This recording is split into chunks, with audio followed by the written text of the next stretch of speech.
Gagawa tayo guys ng honey butter chicken na napakalutong, napaka-juicy, napakasarap.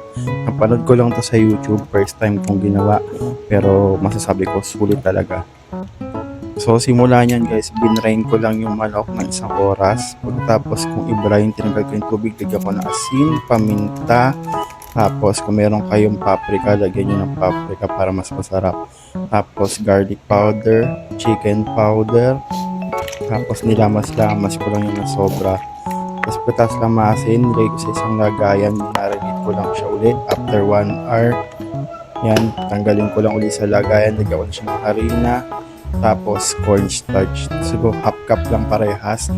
Tapos lagyan natin ng tubig na may yelo, yung malamig. Tapos lamas-lamasin na uli natin hanggang sa humalo na siya sa lahat. Okay? Tapos pailit tayong kawali. Prito na natin yung mga manok. So isa-isa lang yung paglagay para hindi siya magdikit-dikit mga tol. So pagkalagay ng mga manok, siguraduhin nyo lang nakakalat para hindi magdikit-dikit. Tapos pag medyo brown na siya, yan, hango nyo muna. Pagkahango, ilagay nyo yung susunod na batch. So mga nakatatlong batch siguro ko dito mga tol. Tapos after ko maprito, nilagay ko muna sa isang pan. So hindi masyadong luto yan mga tol. Kasi isi-second fry pa natin yan. So sa pangalawang fry, dito na natin siyang palulutongin. So pag ganito na siya kalutong mga tol, yan yung ganyang kalutong. Tuwa na tayo ng butter. Lagyan natin ng toyo, oyster sauce, asukal, tapos yung honey.